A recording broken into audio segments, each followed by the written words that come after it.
Love this podcast? Support this show through the Acast supporter feature. It's up to you how much you give, and there's no regular commitment. Just click the link in the show description to support now. You're locked in. Look at what we have here, folks. To the only show that matters. The cream of the crop. Duke loves wrestling. And there is no one that does it better than your host. I have come here to chew bubblegum and kick ass. The Duke. And I'm all out of bubblegum.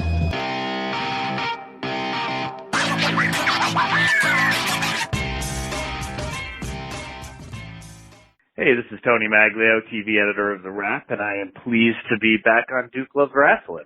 And I am pleased to have you back, the man, Tony Maglio, TV editor of The Wrap, a guy that literally covers all the things that I actually give a damn about in the world. What's going on, brother? Oh, seems to be a lot going on. How about yourself? How are you? Well, you know, Mags, I'm in Massachusetts, and the governor just declared a state of emergency because of the Bud Light, the coronavirus.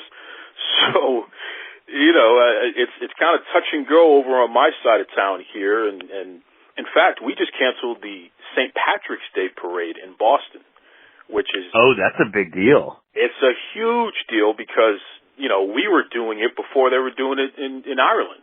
Is that right? Yeah, the Irish officials have come to Boston for years to figure out how to do this thing because it's a tremendous moneymaker for the municipality, and they've copied our model and they brought it back home and started doing it like we do it. But the point is, this is the most celebrated St. Patrick's Day parade in the world, and we're not having it. Wow, that is a big step. But yeah, I mean, that's in line with everything else that's getting canceled. I mean, all the dominoes are just falling, and really it's just a matter of time before, you know, we hear something, you know, on my end on the TV side. We're waiting to hear about Comic-Con for one example, and while San Diego and the organizers have some time, you know, we're all kind of running out of time when it comes to these big logistical decisions. So, yeah, I don't really anticipate that anything that would involve crowds, let alone raucous crowds, let alone drunk crowds and close crowds, is going to go on as planned. You know, I'm in New Jersey, and I work for a California publication, and, you know, you don't get too much further apart from California, you're Boston, or California and my New Jersey, and we're all in state of emergencies right now, and we're all running out of events. That's the truth, and speaking of running, I mean, that's the biggest issue that we're facing right now because the Boston Marathon is supposed to happen in April. And this is, I think it's the oldest continuous marathon happening in at least America. It might be in the world. I could be wrong about that. But here we go again where it's a touch-and-go situation where there's a strong possibility that the Boston Marathon is going to get canceled. We have people from all over the world who come here for that. It's a major race. But these virus scares, it's affecting the sporting events. It's affecting the moneymakers. And what's interesting is that we just got news that the Warriors game, which is happening tonight, you know, today's Thursday, the Warriors game is going to be played without a crowd. Can you think of too many sporting events like an NBA basketball game, which is being played without a crowd because of safety concerns and things of that nature? No, I can't think of too many events. I mean, at least not, you know, within my lifetime as an adult that pop right to mind. I'm sure there are examples where, you know, the last few minutes of a game had to be replayed, and for one reason or another it couldn't be replayed in front of a crowd. I'm certain that there would be examples, but in terms of these major sporting events, I short of, I don't know, maybe in Europe, maybe a soccer game had some sort of a terrorism threat, or, you know, I'm just trying to come up with another version that might, for public safety, get rid of the crowd but keep the professionals in place. But no, off the top of my head, nothing comes to mind, and it's weird. It's going to be super eerie on TV, and it's going to also become the new normal for at least a little while here. And that's going to be very bizarre. It's going to be bizarre for the athletes. You know, I know LeBron at first expressed, how he, kind of displeasure if it went that way. He walked those comments back a little bit, maybe saying he didn't understand exactly what they were getting at, or maybe, he had other talks and now he understands better why it's necessary or important or probable, whatever the case is. But no, it's going to be super weird. It's going to be weird for athlete motivation. It's going to be weird for TV production. It's going to be weird for viewers. When you see what would otherwise be a major sporting event like a Warriors game, that I don't know this one specifically, but I'm guessing it's probably either nationally televised or close enough, considering it's the Warriors in the last few years they've had. It's going to be very bizarre and quiet, and the refs' whistles are going to be loud, and the trash talk, or maybe not even trash talk, maybe strategy, will probably be more prominently featured audio-wise, and that may end up looking and sounding cool, and it'll certainly be unique, and it'll probably help TV ratings from a intrigue standpoint, but it's gonna get weird, and it's gonna get, I don't think it's gonna get normal. I think because, as I just said, it's going to be weird, but we're gonna end up having to get used to it, or at least accepting it as maybe our new way of watching sports over the next couple of weeks at least. Speaking of sports, and something that's near and dear to both of our hearts, and I know that you've been pretty much on the front lines as far as keeping an eye on this developing situation. WrestleMania, literally one of the largest sporting events that happens every year, generally speaking, in America. The economic impact on municipalities is tremendous because it has extended into a week-long convention where not just the WWE as a promotion is providing services, but a bunch of indie promotions are putting on pop-up shows and what have you throughout the week leading up to this major event. What's your take on this, Mags? How do you think this is going to fall? Do you think that WrestleMania as we know it is going to proceed as usual, or you think we're going to see some major changes here? I think it's inevitable that we're going to see major changes. I'll acknowledge, publicly here that I haven't done a ton of reporting on it because this is all moving so quickly, and coronavirus is impacting the general entertainment world, which I cover TV mostly, so much that, WrestleMania is, it's funny, it's in early April, but it's almost an afterthought. Here we are in darn near mid-May. I mean, we don't even really know how March Madness is going to play out in its opening rounds. So I've asked a couple of people, and, the one thing I've heard is basically kind of a blunt, like WrestleMania is going to happen kind of thing. But these are from people who have an interest in WrestleMania happening. Now, WrestleMania could happen, just like Coachella could happen. They could just be postponed. And that would not be ideal for WWE. It would not be ideal for Tampa. But it's certainly better than it being totally canceled outright. But I don't know. I don't know how this works. None of us know how this works. This is such a developing situation. I suppose it might matter what number of confirmed cases of coronavirus there are in that specific, in and around that municipality. But the thing about WrestleMania, as you astutely pointed out, and what is very specific to WrestleMania is it's a very international crowd. Even if you just watch the Raw after WrestleMania, you get the sense of how international that crowd is.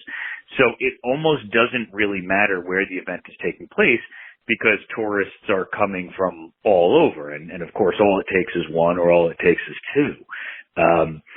So I don't know what they're going to do. I don't know how you control, or vet is a better word, a massive crowd like that, especially when you and I we could be sitting here with coronavirus and not know about it. We could have just gotten over the flu and that was actually coronavirus.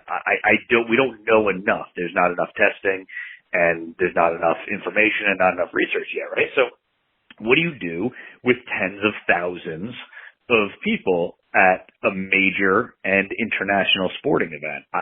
I don't know. You either say, well, we have to live our lives and, we'll go on and fingers crossed and blah, blah, blah. And a lot of that might come down to, I'm no medical expert, but what the medical experts do come up with in the next couple of weeks. If there's some sort of a cure or antidote, I guess an antidote would be the wrong word, but I wouldn't I don't know that immunization works when we're in the thick of things as opposed to beforehand. So if something like that comes up, maybe something like Mania could go on as planned. Maybe the NBA playoffs could go on as planned. Maybe March Madness, the Final Four at that point. Maybe we'll have a much better handle on it, and we'll be looking back at this scare and being like, okay, good, we got it under control quickly. Or maybe it just gets worse and worse and we cancel all live events.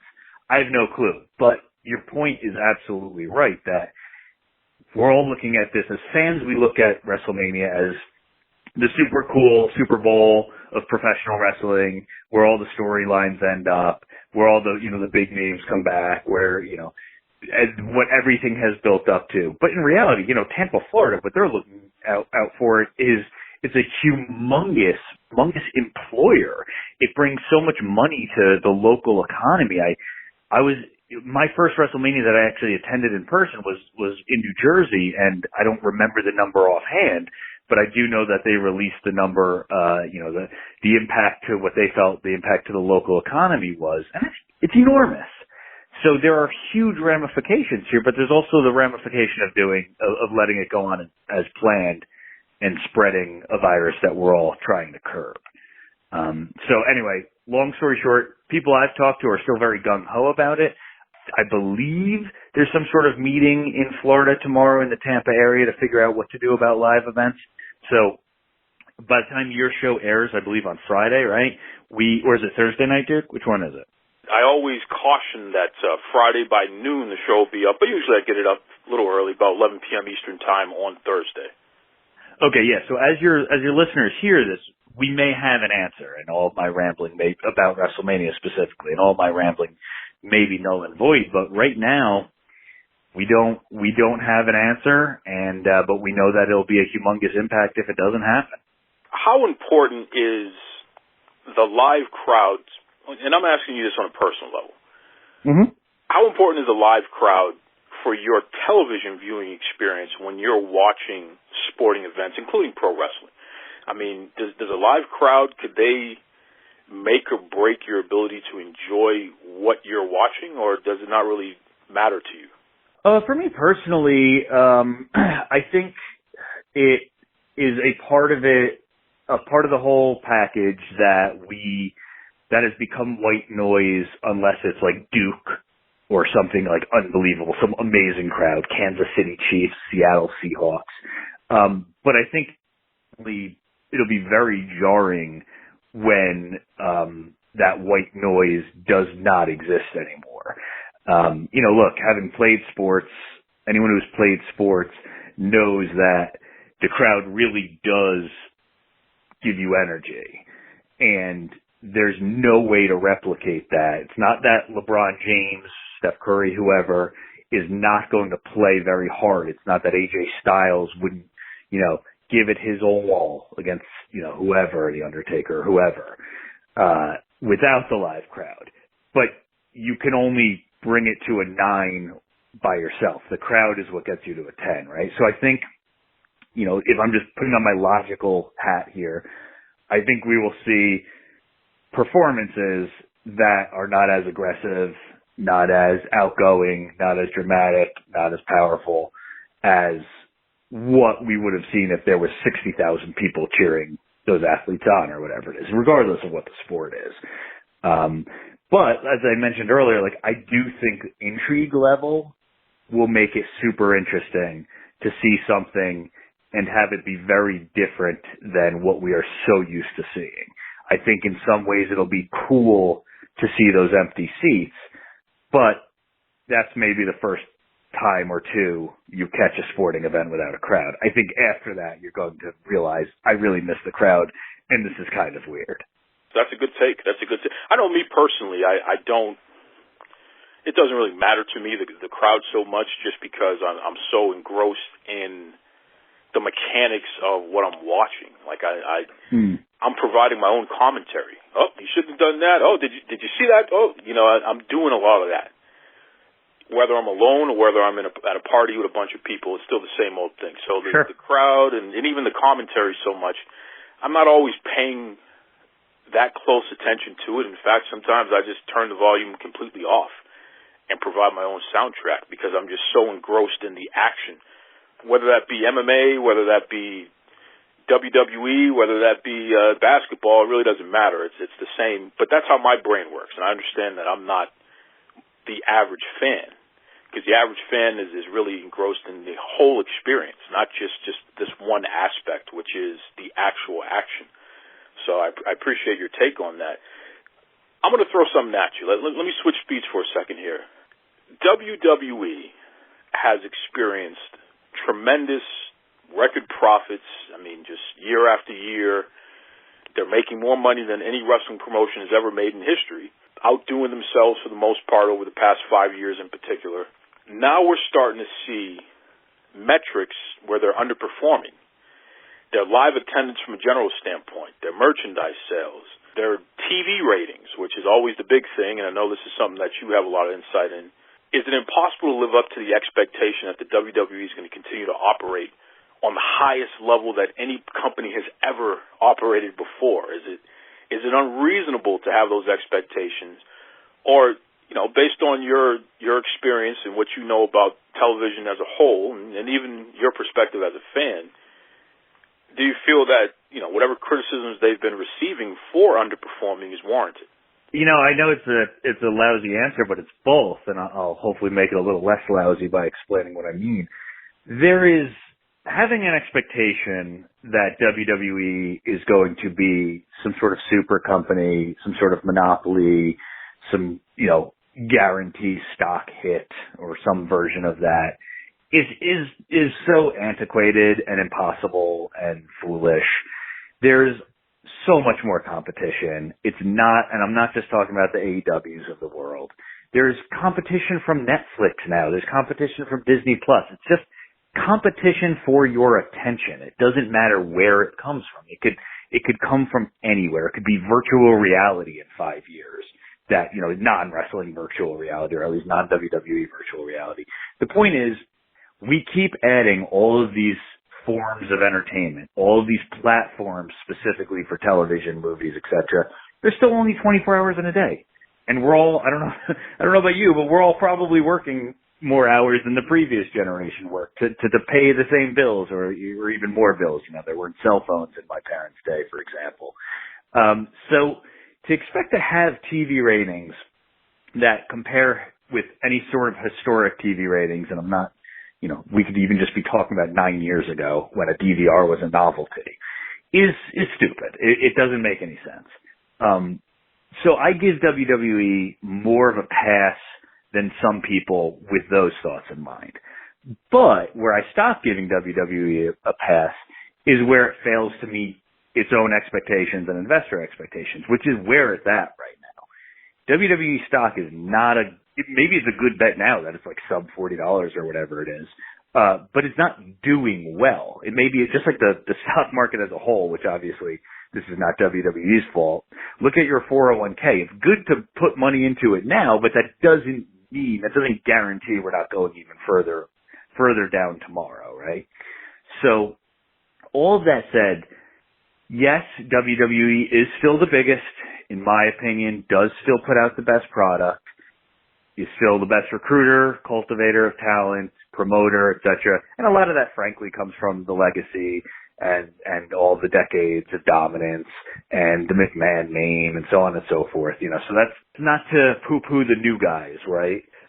But they're also not doing what WWE should be doing, even in this environment. So no, WWE Network is not working.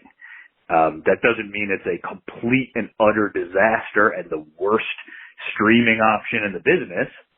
It's just not doing what it should be doing. Yes, their attendance is down. That doesn't mean they have the worst live shows or the lowest attendance, not by any stretch of the imagination. They're still dominant. They're just not as dominant. Yeah, their merch sales are down. Same deal. Doesn't mean that New Japan or whoever wouldn't love WWE's merch revenue. Of course they would. But by WWE's own standards, it's starting to get very poor. So I know that's kind of hedging a little bit, but it's also the reality. And in my opinion, the reality is WWE still the best, but boy, oh boy, are they not living up to what WWE should be. from a business standpoint, Tony, I know we've heard a lot of talk, and Vince McMahon has really been fueling this fire about a special announcement coming up regarding WWE pay-per-views, and, at least the major pay-per-views. There's speculation that they could do a deal with a third-party streaming platform, ESPN Plus or Netflix, whoever. And a deal like that would definitely net a significant amount of revenue. Just take a look at the UFC deal with ESPN Plus just as a marker of where this could possibly go. Where do we get to a point where we recognize that WWE's primary focus is to make money first? As a business, when you're making money first, that doesn't always translate into what a fan would consider the most entertaining or even what they want to see, per se. The New York Knicks is the second most valuable franchise in the nation, and they're absolutely one of the worst NBA teams probably in history over the past 4 or 5 years. When do we get to a point where we recognize this is a business first and not just something to entertain people? Well, listen, if you're a WWE shareholder, you absolutely know that to be the case.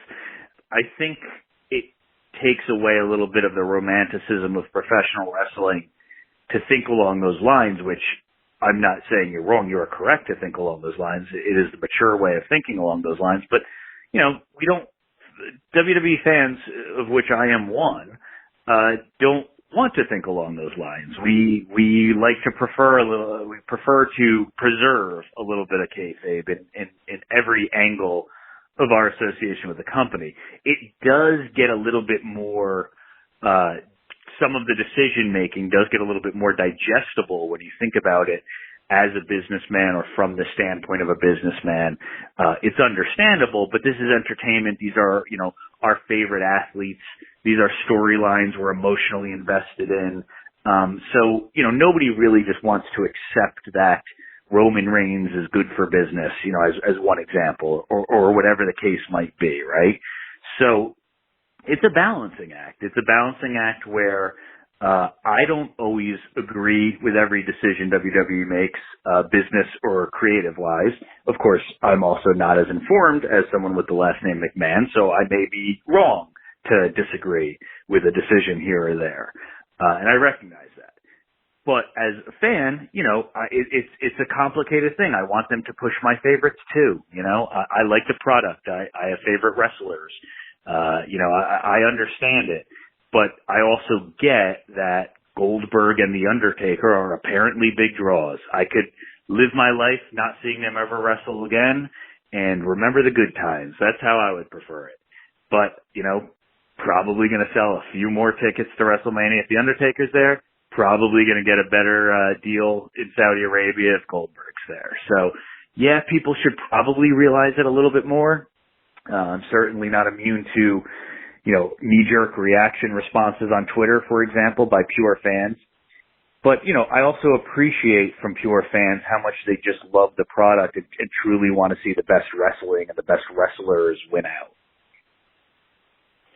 You broke the story that Ron Gronkowski officially signed with the WWE, which, great job on that part. I know that Ryan Satin had initially brought up the fact that they were negotiating and that the negotiations were getting pretty deep in the weeds there. But, Tony Maglio at the Wrap, he's the one who closed that deal. So great job. Real quick, Tony, does this make sense to you to have a guy like Rob Gronkowski brought in, especially, somebody made the comment that you have so many ladies and gentlemen in the back who don't get featured very often, and now you're going to go outside of the pro wrestling business and you're going to bring in a guy who absolutely is not going to be able to deliver the best wrestling match that you're ever going to see anytime soon. Just your general thoughts on this Rob Gronkowski thing and how it would affect the business in general. Yeah, and thanks for the shout-out and props to Satin. I don't like stunt programming, or stunt casting in almost any avenue of life, but I'm also, coming at this, I'm a 39-year-old man. I'm a dad. Like, I'm just very specific to my own life, my own experiences. When I was a kid, I loved LT and Bam Bam Bigelow. If I watched that match today, I'd probably be super disappointed. I frankly don't know. I've never gone back and watched it. But no, I don't like these sorts of things. I didn't mind the Ronda Rousey thing when it was announced, and then I really got into it because she was excellent. She put in the hard work. Of course, there's much more crossover between MMA and pro wrestling than football and pro wrestling. But no, I don't love stunt casting, and it's not so much for the pure reason that people want to see more Cedric Alexander or whoever their favorite appreciated wrestler is, and Gronk or Ronda or whoever would take a spot from them. It's more that it takes me out of it.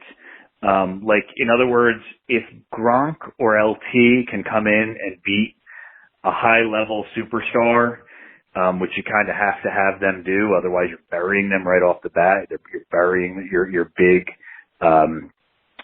draw. That takes me out of it a little bit. That reminds me that this is predetermined sports entertainment. I was talking on a recent podcast, I don't even remember what it was, about Tyson Fury. And Tyson, who I really like as a personality, and I loved his recent fight. I was just so happy to see him dominate. It was just a great fight. He's just a great character. Tyson Fury is like a natural WWE guy. He's great on the mic. He's big. He's brash. He's bold. He sucked when he went against Braun Strowman. It was awful. And it's not Tyson's fault. Tyson Fury is a professional boxer. He's a dominant, amazing, wonderful professional boxer. And when you take a guy or a girl and put them in a match here or a match there, it exposes the phoniness. It exposes that punches aren't really landing. These guys and girls are not journeymen. They're not, veterans. They're not Dolph Ziggler. They're not insert whoever your favorite long-term professional wrestler is. Doesn't have to be Daniel Bryan. It could be someone way further down the talent list than Daniel Bryan. And it just shows who these people are not. And it just shows how fake it is. And it just lets people remember that this isn't real. And it takes people out of it. And even like, this is a silly anecdote, but like if I was watching with my wife or whatever, she'd be like, that looks terrible. He's not punching him. And it just reminds you that what you are watching is not real, fair combat, right? So all that said, do I like the Gronk deal? No. I don't personally love Gronk, but of course I'm a New York Giants fan, not from Boston like you are. And, but we did beat him every time, so that doesn't bother me so much in the playoffs. But Gronk's a really good personality. He'll be really good on the mic. He looks big and he looks good. That's great. So if he goes the Ronda Rousey route and purely dedicates himself to this as his new profession, even if it's just a one-year profession or whatever, then cool, great. I don't want to see him main event, a pay-per-view right off the bat. But if he dedicates himself to learning the craft, I'm good with that. Anything short of that, I'm not good with, because anything short of that to me is Tyson Fury, who could beat up Braun Strowman if this was a real fight, coming in and beating Braun Strowman in a fake fight. And that completely ruins it for me. Tony, let everybody know, because, what you guys are doing over at The Wrap is just really, really something special. And I've been a fan of The Wrap for years, even before you and I had formally known each other. And I got to tell you, over the past, I'd say 2 years, it's just been tremendous to see the growth and the rededication to even more sports-centric material that I see at The Wrap, and it's been great. Let everybody know, how can they check out The Wrap, and even how can they reach out to you personally? Yeah, sure. Thank you. And that's a very nice compliment. I've always appreciated your support. The Wrap, just simply www, God, I said www so many times. It's just thewrap.com. I'm not super old. I could just say thewrap.com. The Wrap's on Twitter, The Wrap on every social media thing. And as for me, I'm just Tony Maglio on Twitter. You can look for me on Instagram. You're going to be very underwhelmed.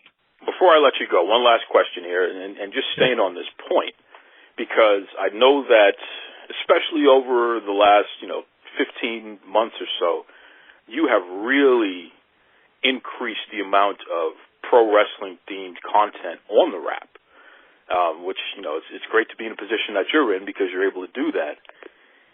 Has it been worth it for you?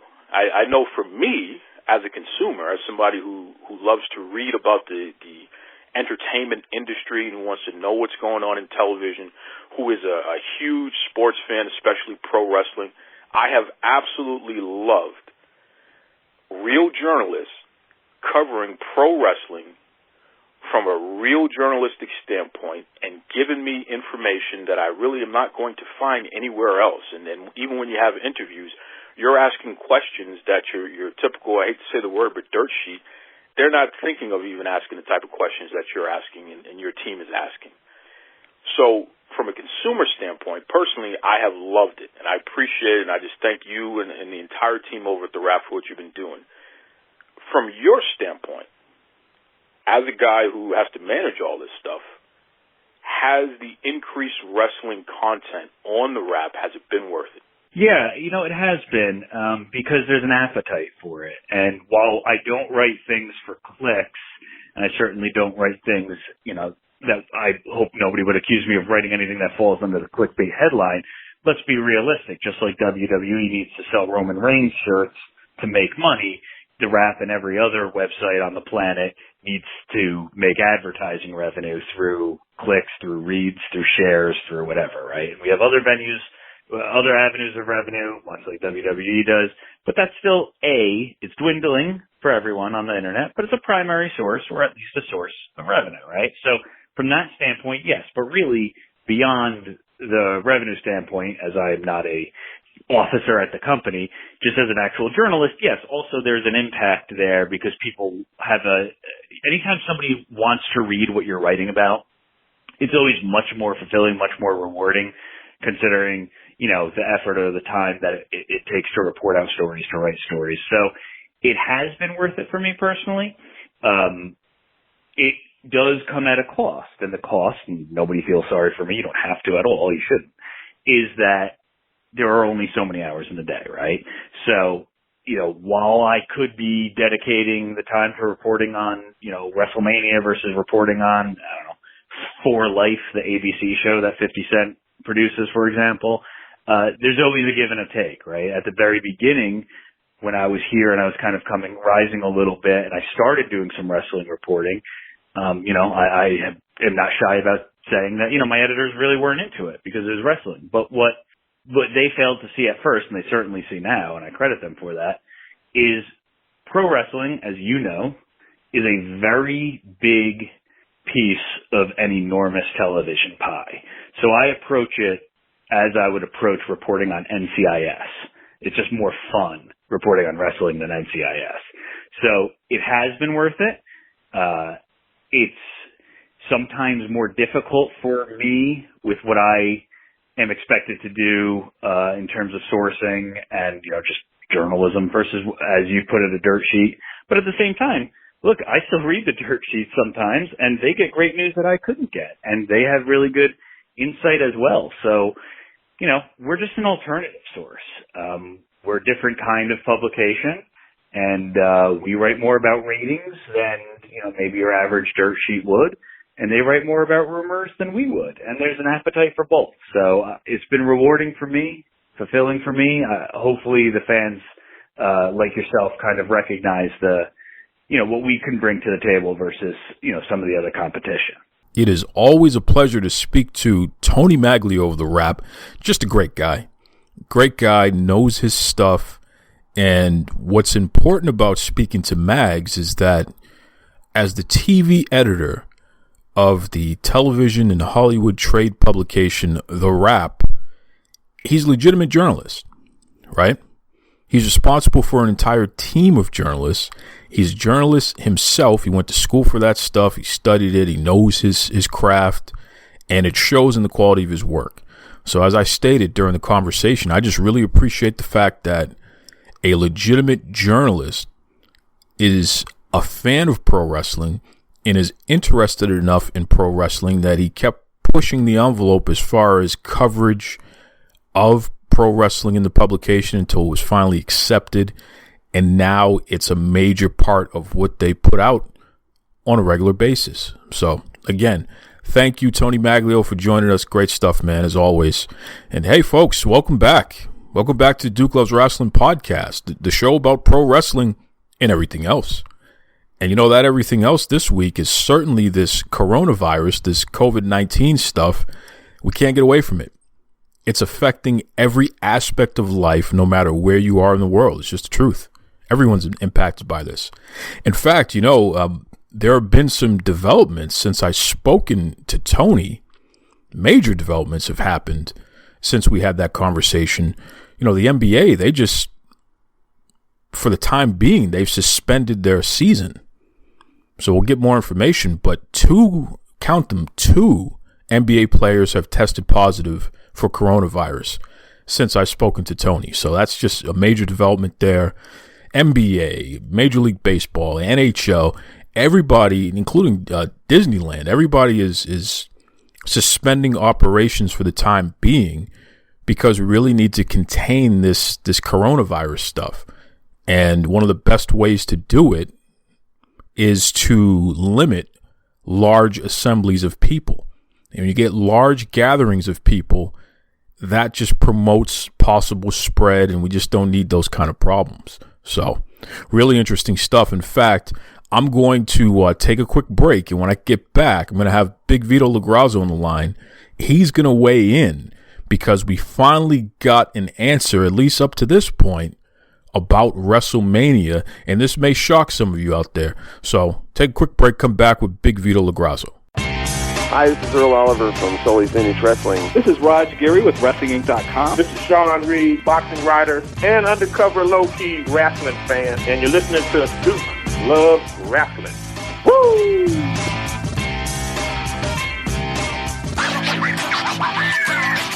So, folks, as I said, this is a fluid situation going on right now. As it stands this afternoon, the state of Florida, their governor has asked that large assemblies not happen in the state in the immediate future here, because of this whole COVID-19, this coronavirus concern. WrestleMania is scheduled to happen in Florida, and at this moment, up to this moment, they have not officially given any plan as far as canceling or changing the venue, scaling it down, nothing of the sort. Our friend Big Vito Lograsso has just put up an amazing Facebook post. It's going viral right now, where he shared some passionate words there and a real strong take on behalf of not only the wrestlers, but even, as a fan as well, just the implications of something like this, of not making it clear what they're going to do about this event.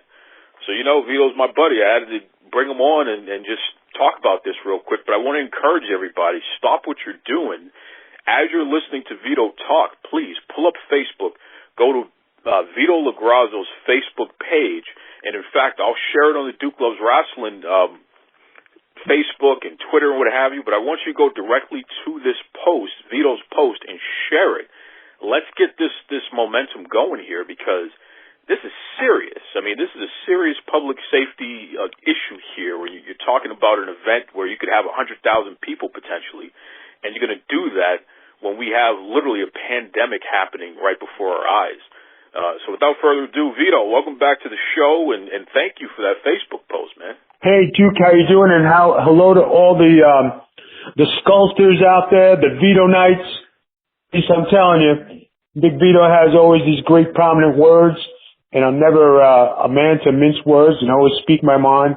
I speak from the heart, and people appreciate that I'm a straight shooter. Duke, how are you doing? You doing okay? Vito, I'm over here. I'm doing fine physically and emotionally, but I got to tell you, man, I'm very concerned. I'm worried about all my friends and family around the world. Worried about you and Noel and your son and just everybody, man, because this coronavirus stuff is pretty serious business. Now, what gets me is that the WWE is always the last to act, and they will hold out. And they want every last dollar from everybody out there, and they won't make them first. They're always last. You look at basketball, you look at baseball, you look at football, you look at all major sports, airports, everything. Everybody's closing down. Everybody's closing down business but the WWE. Okay? Why? Because they care about themselves. They care about their money. They don't care about the boys. They don't care about the fans. All they care about is lacing their pockets. And you know what? When you talk about if they did give a shit about what's going on, okay, they would have been the first ones to set precedents and make a stand. Hey, listen, we can't put the fans in jeopardy. You know, all the people who are out there in WWE land, you know, the fans, you know, the people who love the WWE. Listen, we're not going to have the event, you know, until this coronavirus is settled.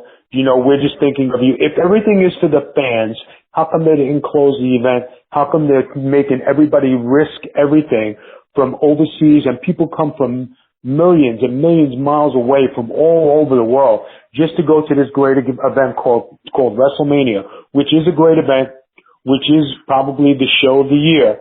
But when you have something major like this, why are they last? This is the Super Bowl. This is the NBA. This is the NFL. This is Major League Baseball. This is hockey, right? And you tell me that they're still having their event going on when people are quarantined and people are closing and Disneyland.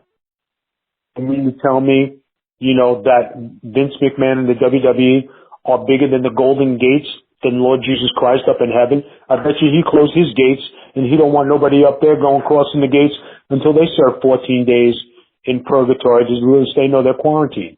I mean, like you said, Vito, you don't mince words one bit, and you're absolutely right, man. I mean, like you said, Disneyland officially have closed until further notice. The NCAA, I mean, March Madness is officially put on hold. They just suspended all of March Madness. The NBA, and you know what gets me hot about that? Okay, because St. John's, who's in the Big East tournament, they were winning at halftime against Creighton, and they had a great chance to beat that team because they just beat them last week. Okay, and St. John's, they beat Georgetown, their arch rival, the day before, and they had a chance to be on the bubble for the NCAA tournament, and they shut them down at halftime. That pissed me off. Well, listen, are you doing a heel turn now? Don't pull a Vince McMahon on us. Thank God. No, I'm not. I'm mad. I'm mad for the good reasons, but boy, am I hot about that. Lou Conaseca, Mullen, Mulberry, you know, Mark Jackson, the boys. It killed me, man. I'm an old-time St. John's guy. You know, but hey. You're a basketball guy, too, Vito. You definitely are a guy who's very well accomplished in the sport of basketball. No, not a lot of folks realize that, but Vito is a big-time athlete, basketball, baseball, you name it. But you're absolutely right. I mean, like, just to get back serious with the topic here, WrestleMania is only the Super Bowl is the only other event that we can think of in America which is on the scale of a WrestleMania, and even in terms of the amount of money that it will bring into the municipality over the course of a week. I mean, the tax revenue is just tremendous. Yes, it is. Because of all of the international people that are attracted and the people even domestically that are attracted to this event, and other smaller promotions put on an event. It's like a big-time convention. With that said, we're dealing with a worldwide health crisis, a pandemic here that we don't have control over, that we know is spreading every second.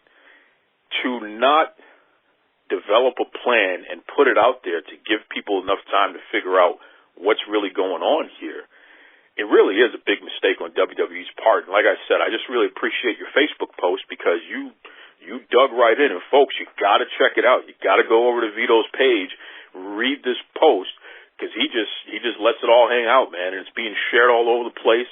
It's just a great post that brings perspective from one of the top wrestlers of the past 30 years here, letting you know from a wrestler's perspective, but also considering we the fans, and calling WWE out about being a little selfish at this point by not making it clear that at the very least they're going to adjust how they present WrestleMania. Dude, let me cut you off there for a second, right? This gets you so hot. Dude, and to the people who have been keeping up with this, right? I mean, this goes overseas. The president stopped all overseas transit, right? The NBA last night, they quarantined the Jazz and I believe Oklahoma Thunder, okay? and they quarantined him in the state. Now the guy, the gentleman, his name is, I don't want to get him in hot water. He decided it was going to be a joke, and he was going to touch everybody's microphone, whatever they had. He was going to touch all the reporters. He was going to play around, and sure enough, he got the virus, and one of his teammates got it because he was being an ass. Okay, and he didn't take it serious. Now, because of this carelessness, and I say carelessness, both teams got quarantined in the arena. We don't know the whereabouts of the team. We don't know what kind of protocol those people are going to have if they were allowed to go back to the hotel. Did they have to go to a homeless shelter? Were they allowed to travel on a plane to get home? Did they have to take private buses to travel to get home so they wouldn't infect anybody else? That's pretty big. And when you talk about a place like that, say WrestleMania, how do you have wrestling event where you can't touch the people, shake their hands, take a picture with them, can't get within a hello of people? So why are you going? Wouldn't it be better to cancel this to save everybody the money, refund the people their tickets, let people rebuy the tickets for WrestleMania, get another date, and, because this is a worldwide epidemic, wouldn't you say, hey, let me show precedence. Let me be the one to set the tone. Be the last to close our doors. We're going to be the last to do everything because we want every blood-sucking dollar. It's just like the Saudi trip. They said, don't go to Saudi Arabia and don't take the money. Put everybody in danger, right? Now, I'm sure everybody who has come back from those trips in the WWE has their own version and has their own story. We, as fans, journalists, analysts, have read everything there could be, people who are actually there, about what really happened. Did they pay the money? Did they hold them hostage? Are they going to go back? Was there a negotiation? Why did Vince leave early? Why did they leave the workers behind? Okay? God forbid something happens in Saudi, okay, and somebody gets hurt, injured, or is held hostage.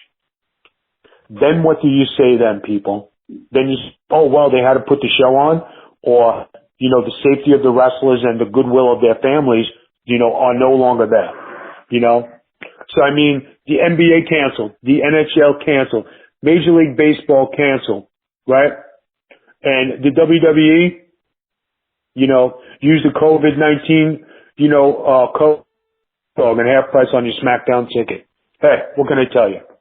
His name is Big Vito Lograsso. Listen, Vito, tell everybody, how can they reach out to you? How can they check you out on social media? And let everybody know about the new shows that you and Noel have been putting out there on your channels there, because it's really got some great stuff going on.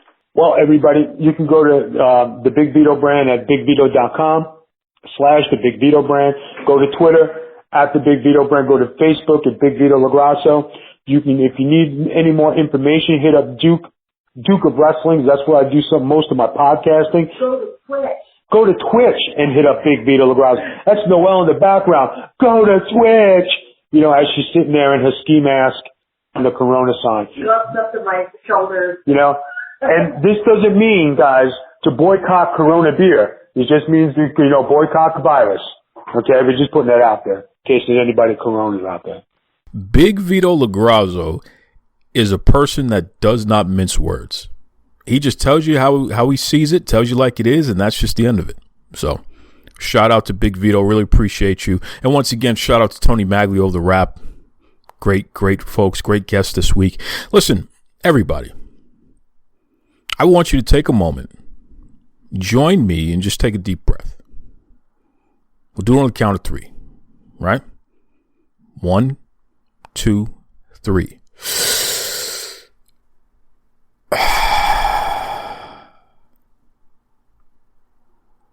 Okay, just take a deep breath.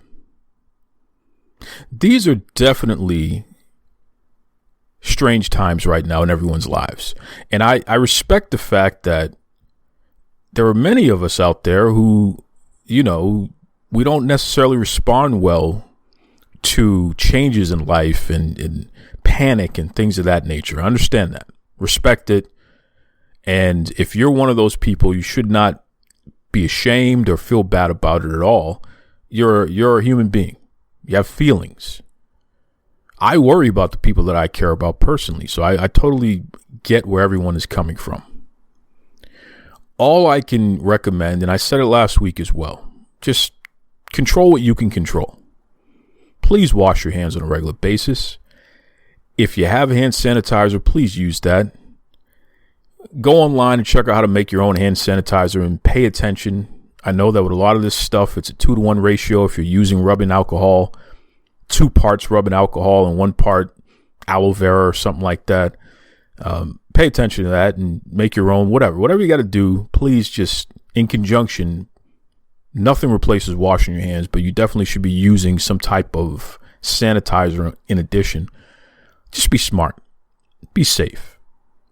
In terms of goods, stocking of goods and things of that nature, rice and pasta and beans, things that you can make with relative ease, flour, sugar, salt, kind of flavor stuff.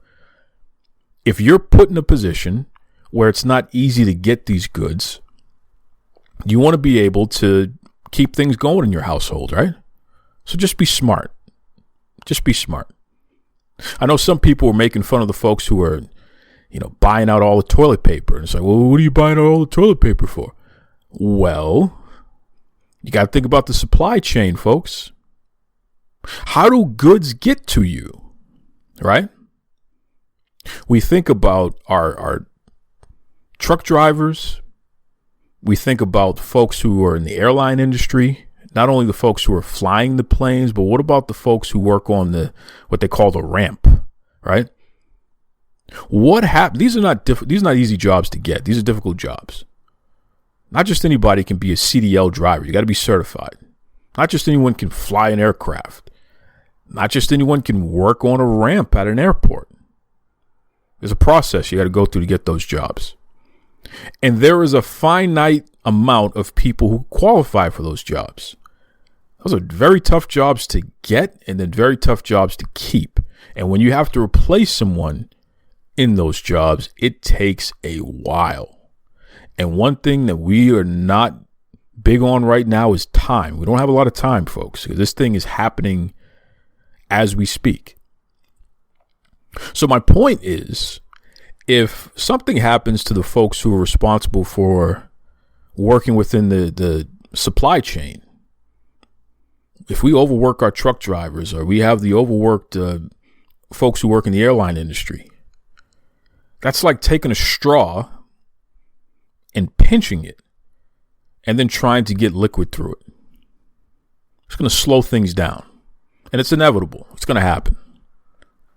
So if you have the opportunity to get what you feel is essential and stock up on what you and your family needs right now, I'm going to tell you the complete opposite of what everybody's telling you. Everybody's telling you don't do it because, you're keeping it away from the people that need it the most. I don't believe that. Do it.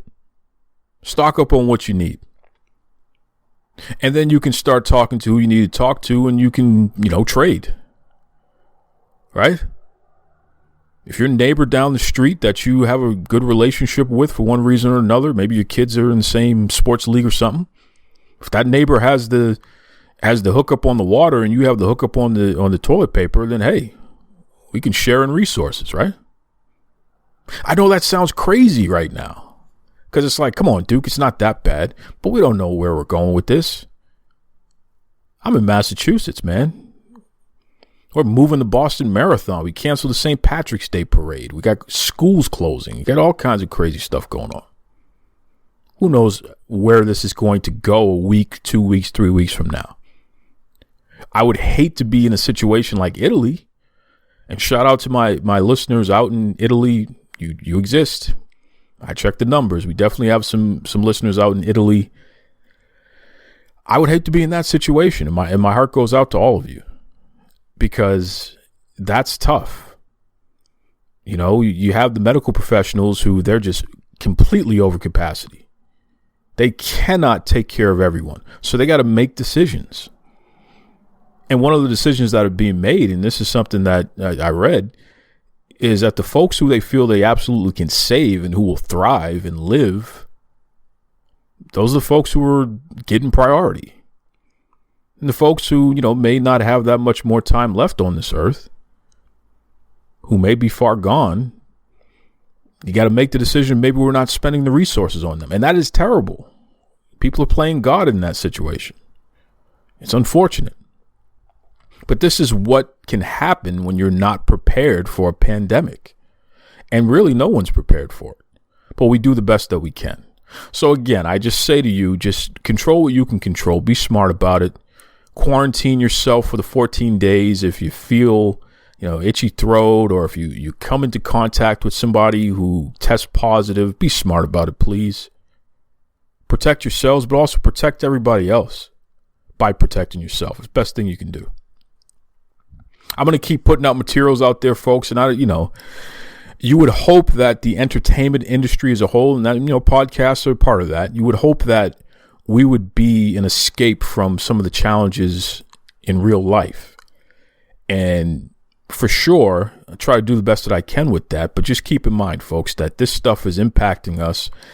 This show, Duke Loves Rasslin, it is a news show, providing you the top stories and analysis in the world of professional wrestling and everything else. This is a news show, so you are going to get facts. When you check out my Twitter account or the Facebook account, I'll throw in some funny stuff and get into a debate with some of you and post my favorite matches and try to be a little silly. I'll keep that train going, man. No two ways about it. But I'm also going to update you on this coronavirus stuff and how it's affecting the pro wrestling industry and beyond. And I feel like it would be irresponsible of me not to continue to talk about this, because I talk about everything else. That's what I've been doing from the beginning. Why would I stop now? So, as always, be kind to yourselves, be kind to others. Let me just say this last thing here, because this is important. You folks have heard me throughout this year talk about this Navita's Organics and the great products that they have. The cacao powder, which I put in my coffee. They got the matcha lattes. They got the turmeric latte. They got the maca powder, Focus, Detox. They got all these different superfoods and what have you. Stock up on stuff like that too. I mean, I definitely encourage you to check out Navita's Organics, because that's stuff that I personally consume and that I enjoy. But it's not a bad idea to get yourself some of these superfood powders and things like that. Stock up on some of this stuff. And more importantly, start taking it now, right? Get yourself a supply that'll last the household a month or so. Start taking that stuff now. You can't get enough vitamins right now. You can't keep your immune system strong enough right now. Just keep that routine going, man. Take your allergy pills. I know that sounds a little silly as well. If there's a 24-hour allergy pill, take that. Do these things. Trust me. Do these things. Get your vitamin C. Get your potassium from your bananas or what have you, or your avocado. Do these things, man. Do what's best for you and your loved ones. Keep yourself healthy. And again, if you feel like you may have been compromised or that you're starting to feel under the weather, do the right thing. Quarantine yourself. Stay away from the elderly. Stay away from the folks who may have weakened immune systems. Do the right thing. I'm counting on you. I'm challenging you. I'm begging you. Please do the right thing. So once again, be kind to yourselves. Be kind to others. This is the Duke. Bye-bye, everybody. This is Tony Schiavone, and we're desperately out of time on Duke Loves Wrestling.